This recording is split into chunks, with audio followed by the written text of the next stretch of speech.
Today I want to talk about how and in what way we own things. That is about property. And I think we don't really have very good general principles of property in the United States, although our practice is pretty good.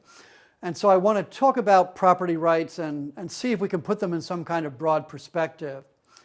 I think there is one fundamental principle that governs property, and that's this. If you look at all the property in the world, all the things, the resources in the world, those things are intended so that all of mankind can develop themselves. I mean, each of us have some kind of goal in life. We're supposed to aim at developing ourselves, our excellences, our talents, our abilities. We try to strive to increase in virtue.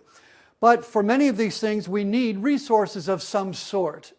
And so the question is, how do we most effectively make sure that the resources of the world are accessible to people who need them in order to do what they're supposed to do, which is to develop themselves? I think there are three main ways that have been put forward as the most effective ways to achieve this. And this, by the way, is called the universal destination of goods. The first way is the idea of everything being owned and used in common. But there are some fairly significant problems with this. I mean, it's certainly true it can work at a small level of community. For example, the early Christians did this. They owned everything in common and distributed according to need. However, once you get to larger communities, it's very difficult to do this for a couple of reasons. First of all, if everybody owns something, nobody feels a specific responsibility for it. And so property doesn't get taken care of very well. And then second, you have the problem of free riders. That is, some people who are certainly willing to have common use in terms of the distribution, but aren't willing to contribute their efforts to expand resources. So communism, or a kind of radical socialism, has never been particularly effective for those reasons over time. The second way of doing things is to have everything privately owned and privately used. And this has some attractive advantages. It's something that many individualists and libertarians in the United States tend to gravitate toward. But there are a couple of significant problems with it. One is that it's very hard to just justify a particular division of property at a given time.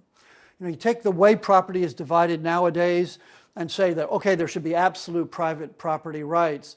But is it true that the division of rights we have now is necessarily just? I mean, part of it certainly is. I mean, some people have, worked hard or worked better in order to earn their property, and they certainly deserve the fruits of their labor.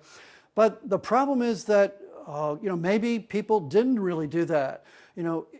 Is the fact that somebody's father or great-grandfather or great-grandfather really worked hard a sufficient justification for their descendants to necessarily have more, especially if they have a lot more than others?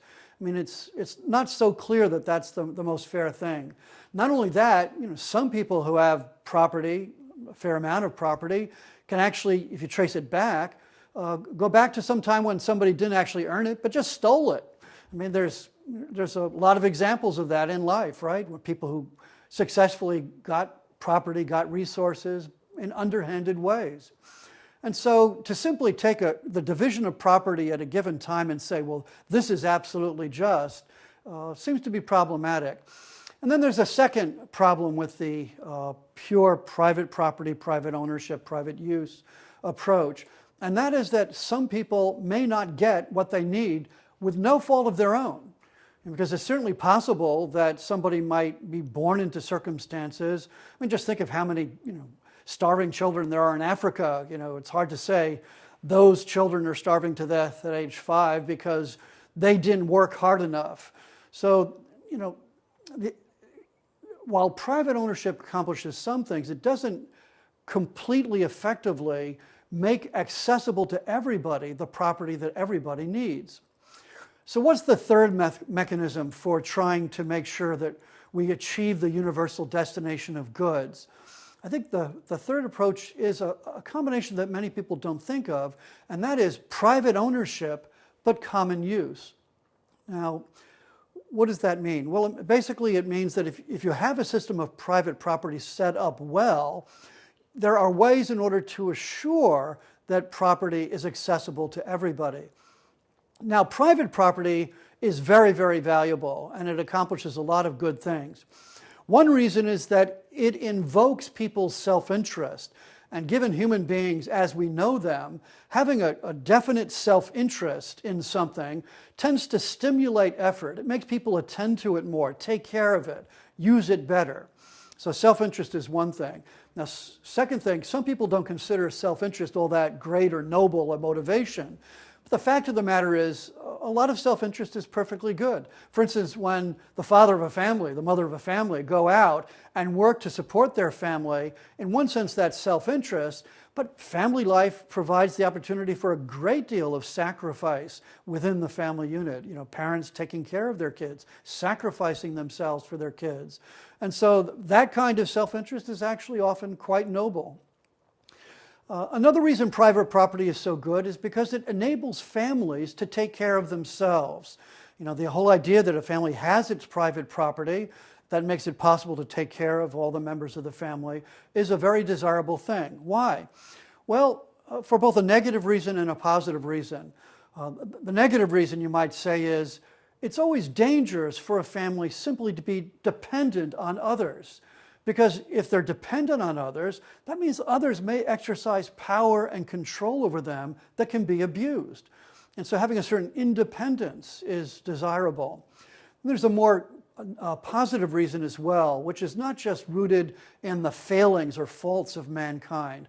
And that is the idea that if the family takes responsibility for itself in order to arrange for the things that it needs, then it's going to be engaging in activity that brings forth their talents, their capacities, their abilities.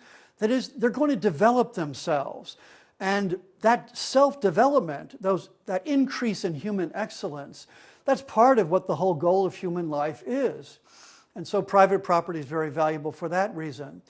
Another reason is that there's a real justice in saying that when people take raw materials and by their labor improve them and increase them, then there's a fundamental justice in the fact that they're having made that effort, put themselves into it, that they should get some reward for that.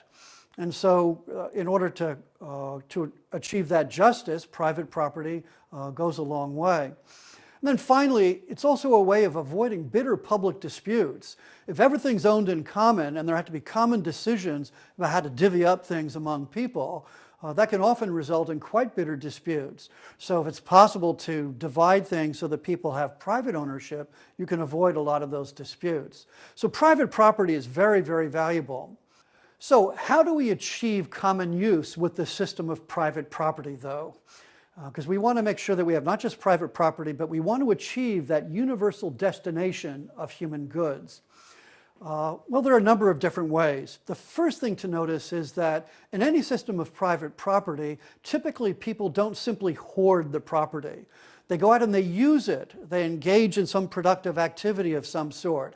And when they do that, they're actually contributing not just to themselves, but also to the common good. For example, most of us tend to specialize. We work in a particular line of work, producing some good or service. And then other people specialize in other things, and then we have exchange. And by the specialization, we add to the resources of society, and by the distribution, we're able to spread that out over a lot of people. So even an ordinary system of private property with free enterprise and a free market of exchange achieves the common good to a considerable extent. But in addition to this, there's another very important moral principle. And this is one that some American conservatives have trouble with. And it's this idea that if we have superfluous wealth, wealth over and above the basic needs of our family, then it's not just a good idea, but it's a moral obligation to share that superfluous wealth with others, to use it somehow, not just for our private good, but for the common good. Now, sometimes people, when they think about this, they just think in terms of, well, government takes the money and then they give it to other people. But it's much more complicated than that.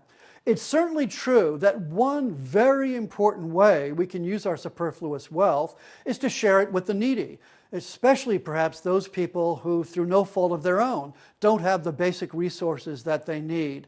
I mean, and as I've said earlier, in terms of talking about the distribution of property, there are probably a lot of people in the world who really don't have what they need for reasons having nothing to do with their own fault, although of course there's other people as well who don't have them because they simply haven't exerted themselves. But there's a division of both. And so certainly giving to the needy is a very important use, something that really is morally demanded of society. But there are other ways as well of using property for the common good. Just for the record, it doesn't have to be just contributing to material poverty. For example, spending money on the education of your own children, spending money on education and knowledge generally. I mean, supporting a university so that others have access to that knowledge that benefits society. Support for the arts. Support for groups in political life or in law might be a way of contributing to the benefit of society as a whole. So there are lots of different ways to contribute to the common good. Moreover, there are different ways for people to make sure that their superfluous wealth is shared with others for the common good. I mean, one way is voluntary giving. And that's a very important way because it enables us to exercise the virtue of liberality. And we want to exercise virtue. And so we want to encourage people to give, not just to have the money taken from them. Second, we can use our money to help others.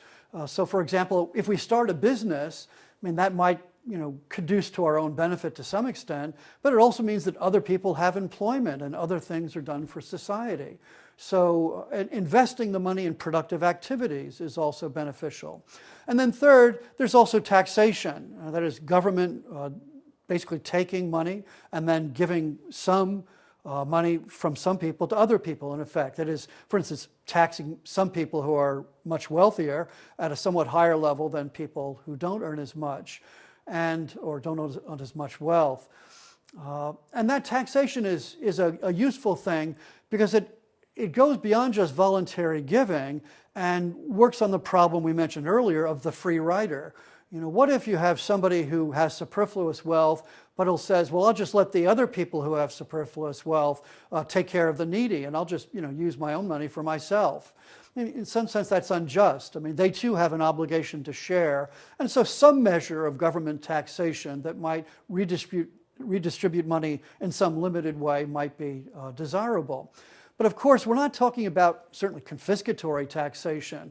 And we're not talking about getting into a position where government is making all of these decisions, because that would undermine the value of, for instance, as I mentioned, voluntary giving or the productive enterprises that individuals begin, which is, again, another way of them developing themselves.